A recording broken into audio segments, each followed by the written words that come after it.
With me, I have the Prime Minister of Pakistan, Mr. Imran Khan. It's a pleasure to be here in Islamabad, and thank you very much for hosting me. The issue of Kashmir is back in the headlines. This is a territory that is split between India and Pakistan and has been since 1947, and numerous clashes and skirmishes have been fought there. Why is the issue so sensitive to Pakistan? Well, first, for your audience to understand what is this Kashmir issue. What happened was that in 1947, Pakistan and India, Pakistan came into being. India was partitioned. And it was, because before that the British were ruling India. So when they left, India was partitioned. The provinces, the districts that had Muslim majority came to Pakistan, and the ones that had Hindu majority went to India. Now Kashmir had 80% Muslim majority.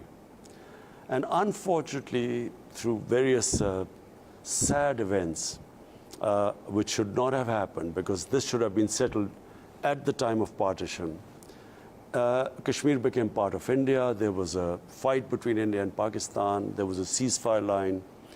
And then the United Nations Security Council passed a resolution that there should be a referendum, a plebiscite in Kashmir, and the people of Kashmir should decide whether they want to go to India or to Pakistan. Now that plebiscite never took place. And so we fought 3 wars almost on Kashmir. And the last one was almost 50 years ago. And since then, Kashmir has been this disputed territory in a limbo. In the last 30 years, a movement started for independence in Kashmir. The elections in Kashmir were rigged by the Indian central government in 1989. After that, a movement started against wanting independence. And that movement steadily started going. The more India used force, today India has almost 900,000 security personnel in Kashmir. So the more force they use, the stronger the desire for people for freedom. So basically, it's people of Kashmir wanting freedom, a right. The right for self-determination was given to them by the United Nations Security Council. And unfortunately, it is a question of might is right. That right has not been given because India is strong.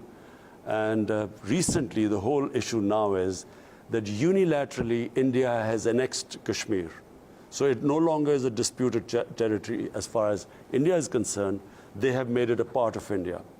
And worse, their stated aim is to change the demography of Kashmir. So from a Muslim majority, India, this Indian government is trying to bring in Hindus, make the Kashmiris in Kashmir, Muslims, a minority from a majority. And so, naturally, I mean, this is not going to be acceptable to the people of Kashmir. For almost 6 weeks now, they have clamped down. They've put a curfew in Kashmir. The people have been shut inside. There's no information coming out from Kashmir because this BJP government clearly has decided that through sheer force, they will subdue, they will oppress the people, they will intimidate the people of Kashmir so much that they will accept this illegal act. The words that we've been seeing are words like genocide, the largest prison, something like more than 6,000 arrests that have been made. How concerned are you about the situation, and what relief can Pakistan offer? In the last 30 years, there are differing figures, but it's anything between 70,000 to 100,000 people have been killed in Kashmir. Through this, the Indian government sending in their army, security forces. It's probably one of the most militarized area anywhere in the world. Per square foot, it has more security personnel than anywhere. Now they're almost 900,000 security personnel there. There are United Nations reports of human rights abuse there, of torture, of pellet guns, boys being blinded. Their entire political leadership is under arrest, taken out of Kashmir. Apparently, there are some 4,000 People have been picked up from Kashmir and taken out. So it couldn't get any worse. What they are doing, what the BJP government is doing in Kashmir, is not only have they violated the international law, the United Nations resolution, the other bilateral agreement between Pakistan and India, the Simla agreement, that's been violated. They've gone against their own constitution. The Indian constitution guaranteed the people in Kashmir a special status. That status has been taken away. They've actually gone against what the founding fathers of India, Pandit Nehru, the first prime minister, what they had promised to the people of Kashmir, they've gone against that. What we fear now is that this current BJP government is now going to use force. We fear that there will be oppression unprecedented. Already, as I said, between 70,000 to 100,000 Kashmiris have been killed. But what they are going to do now, we fear that this is out-and-out genocide. Why have they clamped down on media? They don't allow any media to get in there. Nothing is coming out of what is happening in the time they've imposed this curfew and these extra security personnel there.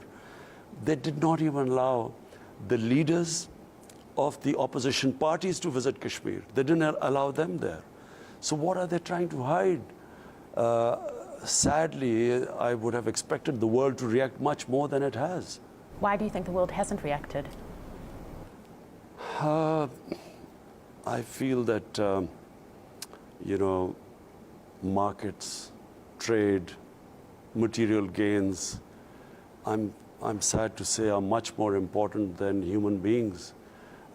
This is a classic case that everyone, this is, if ever there is a violation of human rights, a violation of international laws, this is what's happening right now.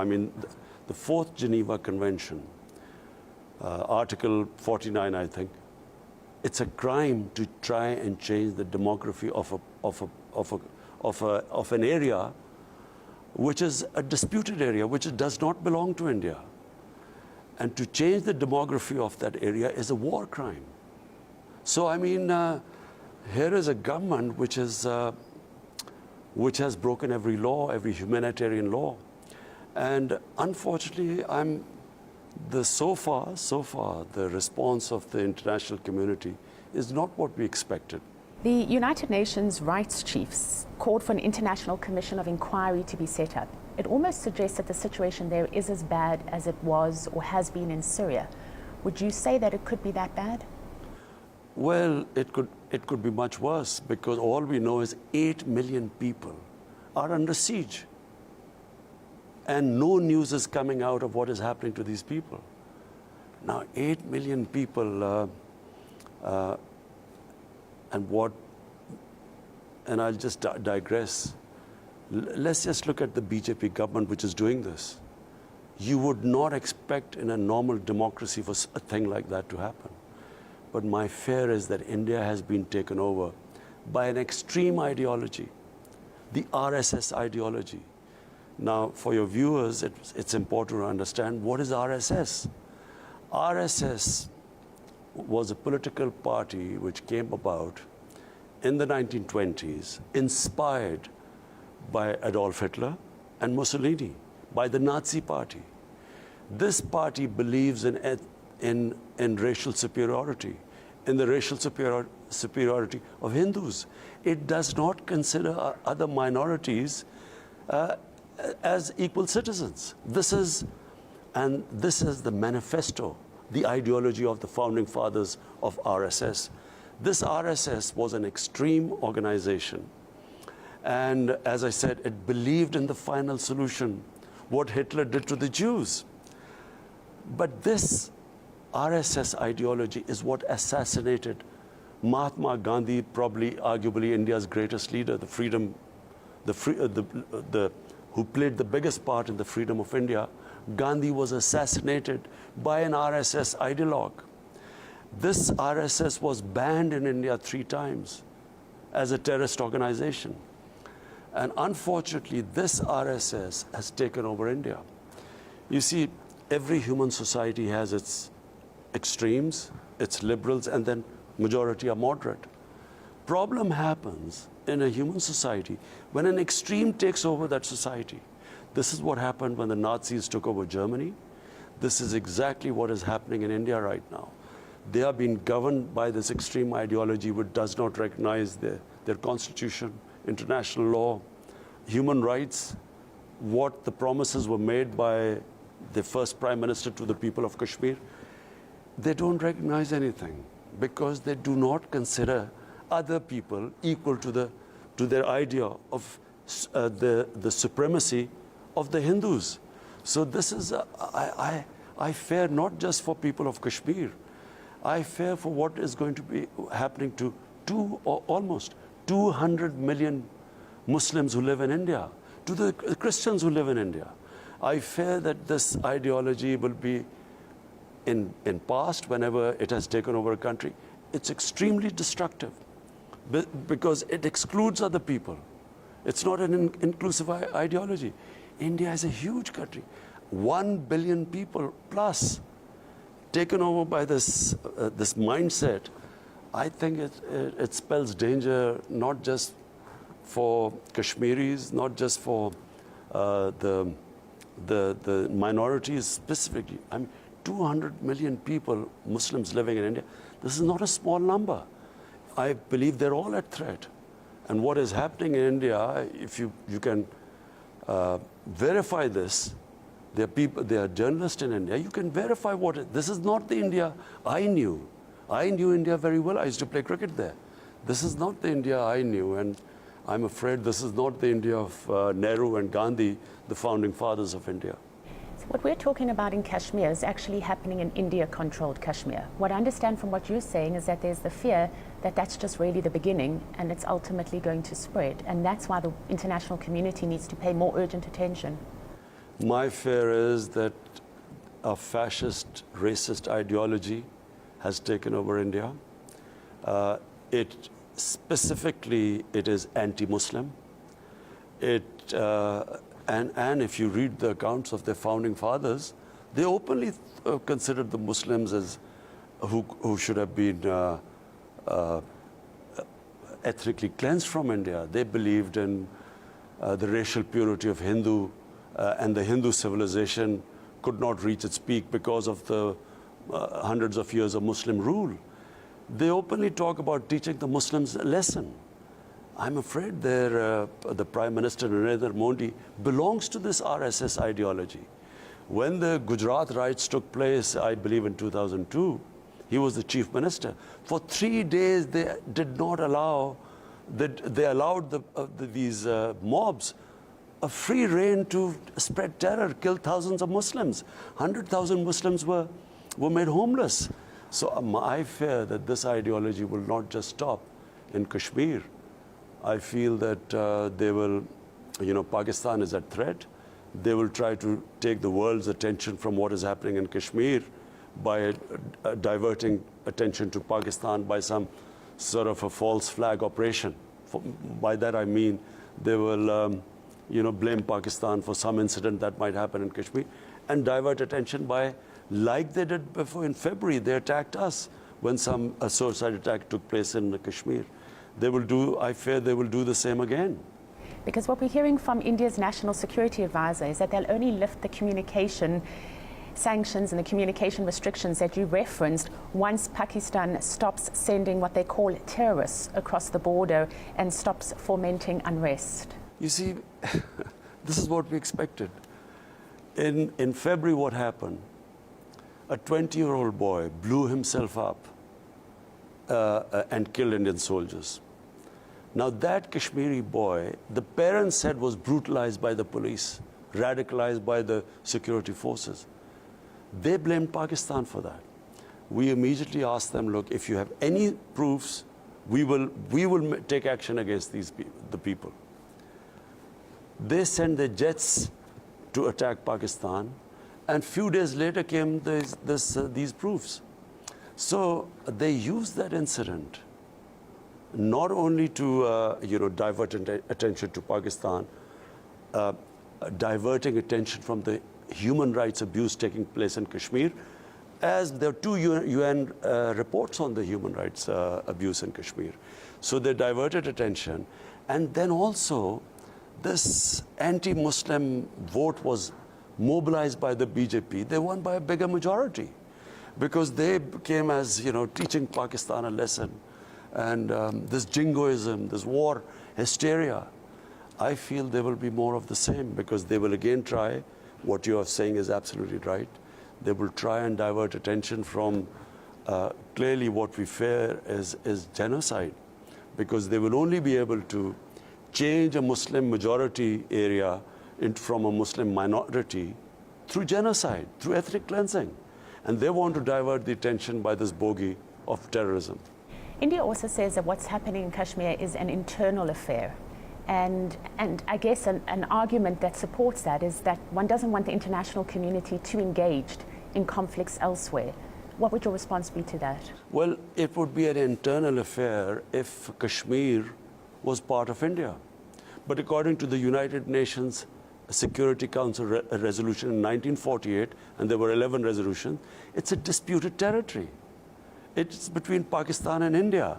And then those resolutions gave a right to the people of Kashmir, the right to decide their own destiny through a plebiscite, self-determination. That right was never given to them. And so they can't say it's an internal matter. Whenever we ask third-party mediation, when, for instance, I asked President Trump to mediate between Pakistan and India, India said it's a bilateral issue.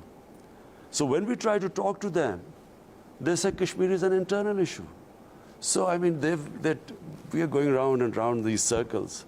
The fact is that what India is doing in Kashmir is going to have consequences way beyond the borders of India, way beyond the subcontinent.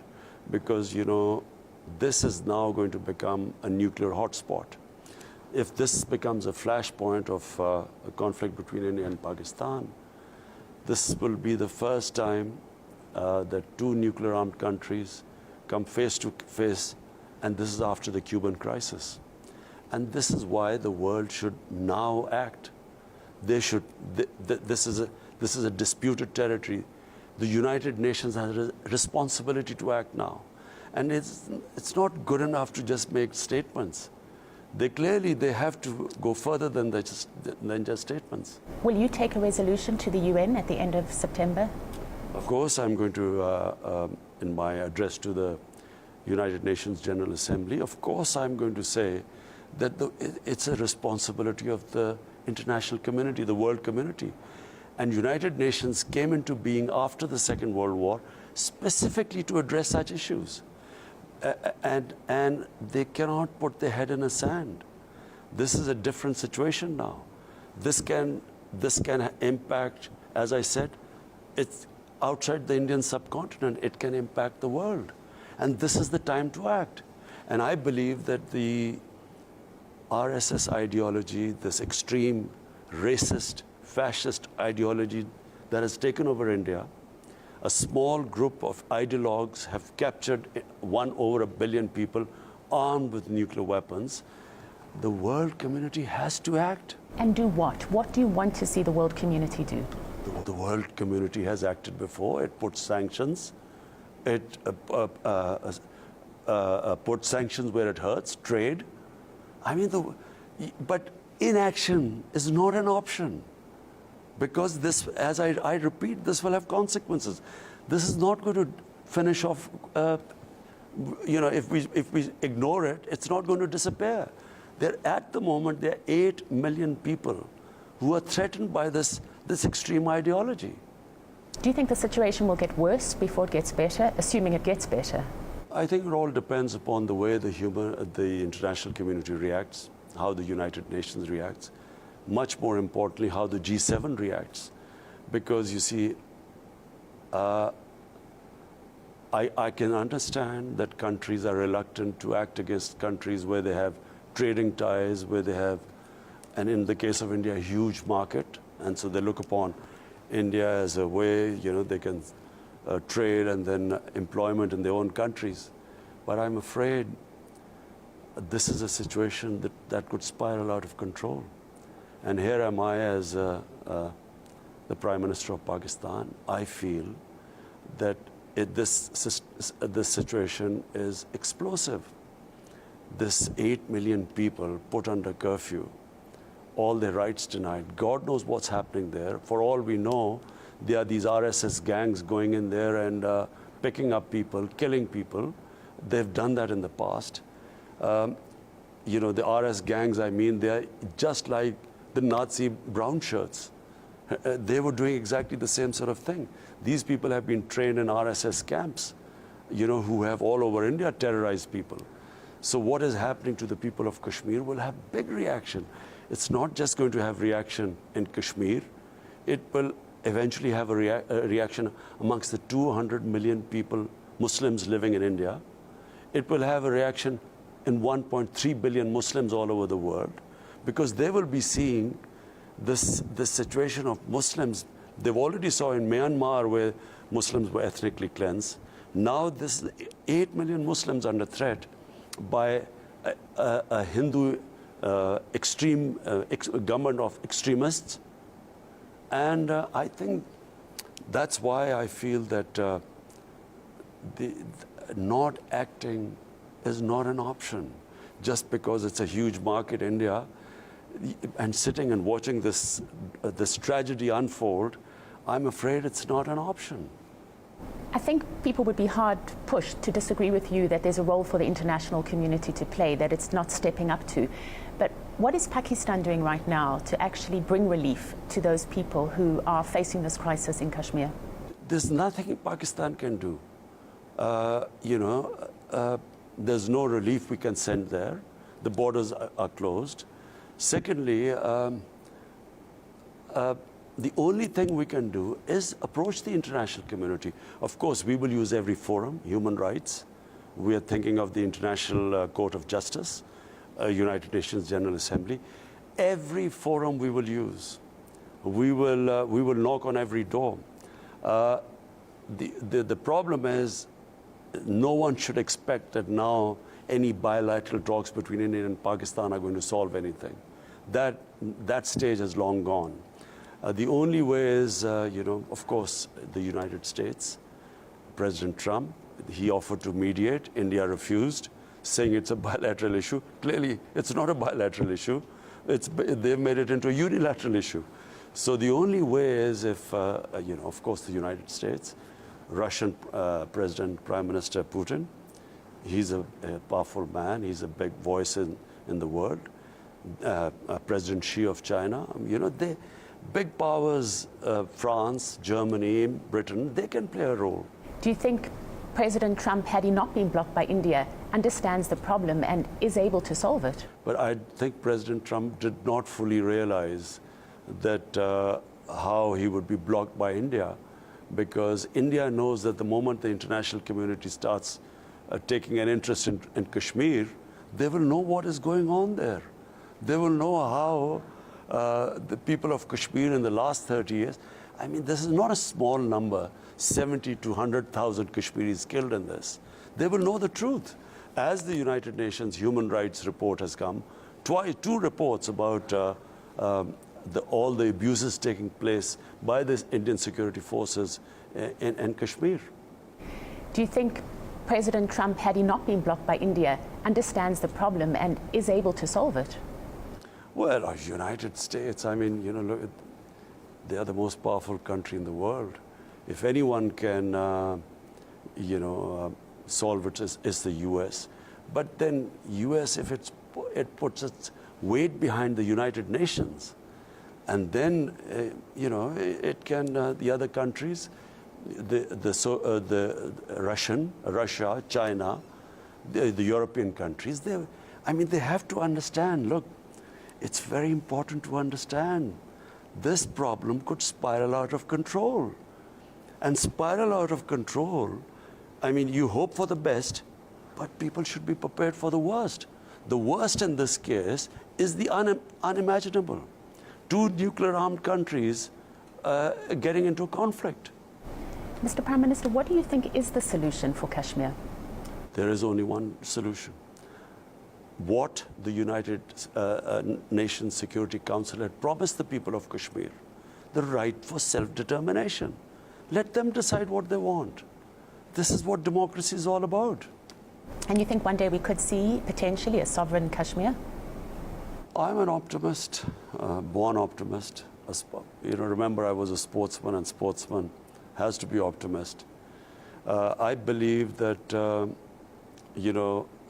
the government of Narendra Modi has made a huge mistake.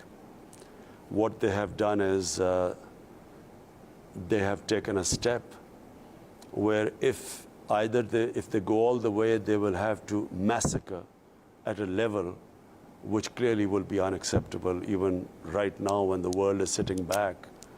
If they conduct a massacre to actually subdue the people, to intimidate them enough to accept, them becoming a minority and accept that they will be enslaved for the rest of their lives, I think that sort of a step will not be accepted by the world community, even if the world community is quiet today. If he now steps back, the way they have, this curfew and what they've done to the people of Kashmir, if there were any of those doubters in Kashmir before who would have believed that they could live with India, even they would now all be wanting freedom. So the freedom movement would be so explosive now that I think it would be almost impossible for India not to grant them the right for self-determination. Whether it's the Americans or the Russians, if there was mediation taking place, no doubt both sides would have to sacrifice something. What would Pakistan be prepared to sacrifice? We would go to the extent, whatever the people of Kashmir want, we will go along with that. We will stand with the will of the people of Kashmir. You talk about the issue being explosive. Do you think it could ultimately, worst case scenario, lead to Pakistan and India going to war? Well, we almost did. Last February, when this, as I repeat, the suicide bomber blew himself, a 20-year-old boy blew himself up, Indian soldiers died. The Indian planes came and bombed Pakistan. And we kept telling them that if you can give us any evidence of any Pakistani involved, we will take action. But, they bombed us first. And then one of the jets was downed in Pakistan. We returned the pilot. And what was the response from India when you returned the pilot? When we returned the pilot, it was a gesture of goodwill that it's madness for two nuclear-armed countries to think of war. So we returned the pilot. And unfortunately, this fascist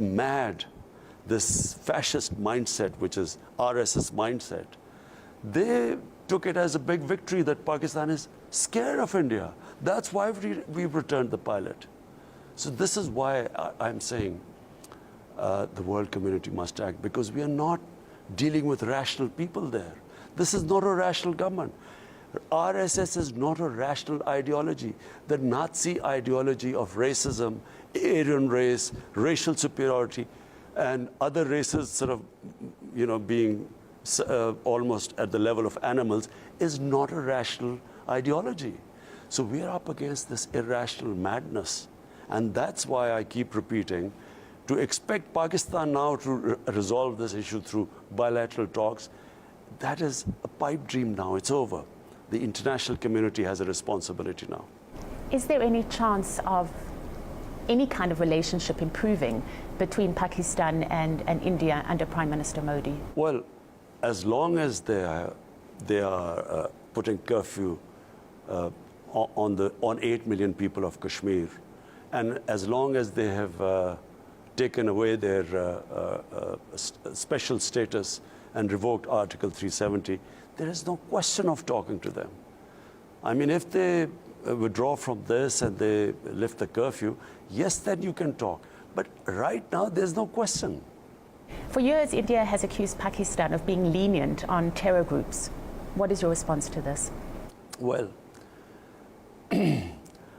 firstly, Pakistan, since I have been the Prime Minister, I invite anyone, any foreign observer, Even when I spoke to Prime Minister Modi, I told him, I said, you can use your intelligence agencies to check that any militant groups in Pakistan now we have taken action against. We had legacy of the 1980s when Pakistan was a frontline state fighting, against the Soviet Union in Afghanistan. When all these militant groups, Mujahideen groups, were trained in Pakistan, and unfortunately, after the Soviets left Afghanistan, we were left with these groups, and maybe they should have been disarmed much earlier. But my government certainly. I can, as I said, you can ask any foreign observers. We are willing to ask them, foreign media. We are the first government that has taken these steps to remove these groups now. So, number one, I invite any Indian observers to check whether we are left with any of these groups. But much more importantly, we have certain problems with India. They have been through Afghanistan. They have been conducting terrorist attacks, and especially in Balochistan, in our tribal areas. So we have a lot of complaints there too. That's why we wanted to, immediately when my government came to power, we said, let's talk on terrorism. We have certain complaints. We have got this spy who admitted that he is funding groups in Balochistan and in Karachi. So let's both sit down and erase the past and move forward. A Pakistan cleric, Maulana Abdul Aziz, recently called for jihad on India. Previously, this man has openly talked about supporting Osama bin Laden. Can you say without inhibitions that this man does not speak for all of Pakistan? Look, they are, if you want to quote people like him, let me just quote a BJP, this RSS, a chief minister of the biggest province, UP. UP is the biggest province. The chief minister of the province, apart from the language he used against Muslims about how they should be taught a lesson and so on, and the chief minister of the province said that Muslim women should be dug out of the graves and raped. This is a chief minister. I mean, if I start quoting members who sort of say that, let's go to Kashmir and take these fair-skinned Kashmiri women. I mean, the sort of comments that have come out are frightening. Point is, I can speak for the government. And I can tell you that the government, this government of mine, we immediately when we came, we took a step that we will not allow any militant groups to operate from Pakistan. Please don't be offended by the question, but there are some critics who say that Pakistan keeps Al-Qaeda alive because doing so it is able to continue getting money from the United States.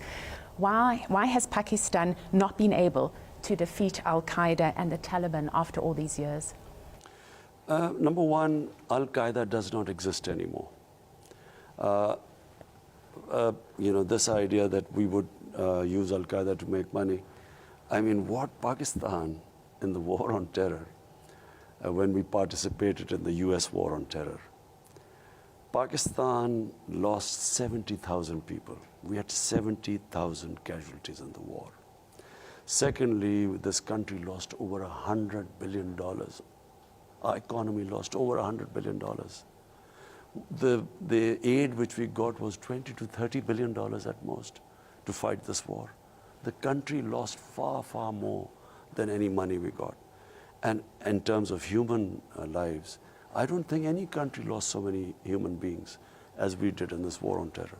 So this is just, this nonsense that we would keep Al-Qaeda alive. And then other thing about Taliban, at the moment, Pakistan is playing its role in what it should always have played its role in bringing peace in Afghanistan. Unfortunately, our governments kept trying to, fight a war which was not our war. And in the end, as I said, we are the country that suffered. I was the one who was always against fighting this war. I never thought we should have participated in this war because Pakistan had nothing to do with 9/11. Why were we in part of this war? Why did we lose so many people? And then we were blamed when the US could not win in Afghanistan. We were blamed for it, which I thought was extremely unjust. As you say, the Trump administration has previously attacked you for stating that Pakistan is, at least in part, responsible for it not being able to win its struggles in Afghanistan. How do you characterize your relationship with President Trump at this time? My relationship with President Trump couldn't be better. I mean, we get along very well. And I have to say that he was extremely hospitable. When my delegation and I went to the White House, I mean, we were all amazed and blown over by the hospitality. But I do not think that the Trump administration fully understands the dynamics of Afghanistan. The Soviets were there 9 years, and that was an experiment, an experience rather, for everyone to see. Almost 1 million Afghans died, and in the end the Soviets had to retreat. The nature of Afghanistan is such that people can conquer Afghanistan, but from the time when the British were a superpower, even they realized that staying there was very difficult because the people do not accept foreigners. Now, what has been happening in Afghanistan, is something which has always happened in Afghanistan. Against the foreigners, the country just, you fight a nation. So, blaming Pakistan for what went wrong in Afghanistan is just very unfair because, as I said, the Soviets experience, when the Soviets were in Afghanistan, they lost 50,000 soldiers there. And yet they could not conquer it, or they could not subdue it. Do you support the Americans leaving Afghanistan? And how would you characterize the 20 plus minus years of the Americans being there? You see, the Americans will have to, of course, leave Afghanistan. And I think President Trump wants the US soldiers to leave Afghanistan. Now, this is the tricky bit. How do they, what is the manner of withdrawal? This talk between Taliban, the Americans, and hopefully the Afghan government, whatever the political settlement, it has to be inclusive. And that's where the Americans should not leave until the settlement takes place. Because when the Soviets left Afghanistan last time, and so did the Americans, packed up and left too, chaos took place. I mean, what happened in Afghanistan, the civil war that happened, and then the Pakistan, the fallout, the refugee problems, I'm afraid, the people of Afghanistan cannot afford a similar sort of scenario. So it should be a very planned withdrawal with a settlement in Afghanistan. And that is what we are all praying for. President Trump announced the suspension of talks with the Taliban. What can Pakistan do? Well, Pakistan, there's not a lot more than Pakistan can do than what it is already doing, which is urging the Taliban, on who it has influence, to sit down and talk to the Americans, which they have done, and also talk to the Afghan government, which they haven't done as yet. But the problem is, it was always going to be bumpy. This thing about, fight and talk is always a very difficult proposition. I just hope that had there been a ceasefire and then talks took place, it would have been much easier. Now, there are all this bloodletting taking place in Afghanistan. And at the same time, these talks are, well, I thought were going at a pretty good rate. They were progressing pretty well. So now, I don't know whether it's a temporary hiccup. I pray that it is, or it is, going to impact in the medium or long term. I hope that it is just a temporary hiccup and the talks resume. Because whatever happens, the people of Afghanistan want peace.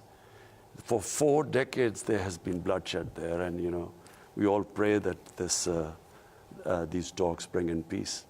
Do you think the Americans will leave? I think that's what the talks would be. Otherwise, if the Americans stay, there will always be, as I said, it's in the Afghan history. They do not accept foreigners. The former US Defense Secretary James Mattis said Pakistan is the world's most dangerous country. What do you make of that? Well, had we not participated in the American war, after 9/11, we would not have been the world's dangerous country. By participating in the war, and I repeat, I was against it. Because you see, here in the 80s, we were training these mujahideen, people to do jihad, against the Soviets when they occupied Afghanistan. So these people were trained by Pakistan, funded by the Americans, CIA. And now, a decade later, when the Americans come into Afghanistan, the same groups who are all in Pakistan are supposed to say that no, now because the Americans are there, it's no longer jihad, it's terrorism. It was a big contradiction, and I strongly felt that Pakistan should have been neutral, because by joining in, these groups turned against us. So we lost 70,000 people. We lost, as I said, over $100 billion to the economy. And in the end, we were blamed for the Americans not succeeding in Afghanistan. I felt it was very unfair on Pakistan. You spoke about Russia playing a potential role. What do you think, or what do you expect from Russia as a good ally to both Pakistan and India, but historically closer to India? Yes, I hope now Russia will get closer to Pakistan. I hope, I had a very good chat with President Putin. We talked about everything under the sun. And I felt, and I did tell President Putin that, forget about the Cold War when we were on different sides. The world has changed, and we should develop a new relationship. And I hope we do, because, Russia, the main powers in the world, America, Russia, China. And if these three powers decide, they can resolve most of the world issues. And specifically this Kashmir issue, which potentially is the most explosive issue in the world today. And if these three powers get together, I think they can resolve it. Arms deals are being provided by Russia to both India and Pakistan. Is this a double standard when it comes to resolving the issue, specifically, as you say, of Kashmir? Well, sadly, the arms deals are all a question of demand and supply. We shouldn't expect too much morality when it comes to selling arms. But I repeat, this is very serious.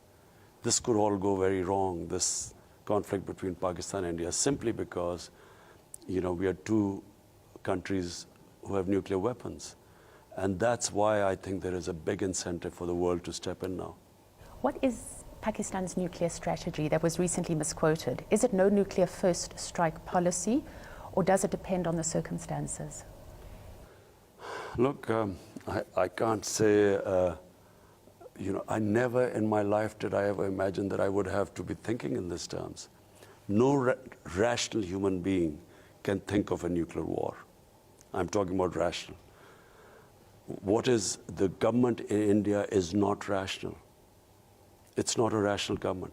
Racist, fascist governments are not rational, who do not consider other human beings their equal. What the Nazis did, gassing Jews, is not a rational thing. Human minds don't think like that. So because of this government, for the first time, I also think that what if we have to have this choice? Either surrender. What if you ever reach that stage? A country, it's possible, one country would win, one would lose. But in this case, what if you are left with a choice of surrender or fight to death? And for a nuclear country to fight till death, it has implications for everyone. No one wins that war. You mentioned earlier, having been a sportsman, one has to be optimistic. How would you compare the world of cricket and the world of government? The only thing, cricket or sports, the only thing that teaches you is the ability to struggle. No one reaches the top in international sport until they have that ability to keep taking the knocks, struggle, fight, pick yourself up from setbacks, learn from your mistakes. These are the lessons sports teaches you when you compete at the high level. But this is something which is invaluable anywhere, whatever you do in life. When you were 20, what advice would you give yourself at that age? When I was 20, I had, I was actually trying to finish my university education. And I was in this dilemma where I had this passion and obsession with cricket, I was on the verge of entering big-time cricket. And then I also wanted to complete my studies. So I would give myself the advice that I have to finish my studies because this will help me in cricket, because studies will teach me how to analyze my game better than other sportsmen, because that's what university education helps you. You have that ability to analyze your mistakes better than others, and then pick yourself up and become better than before. Mr. Prime Minister, it's been a pleasure talking to you. Thank you very much for your time.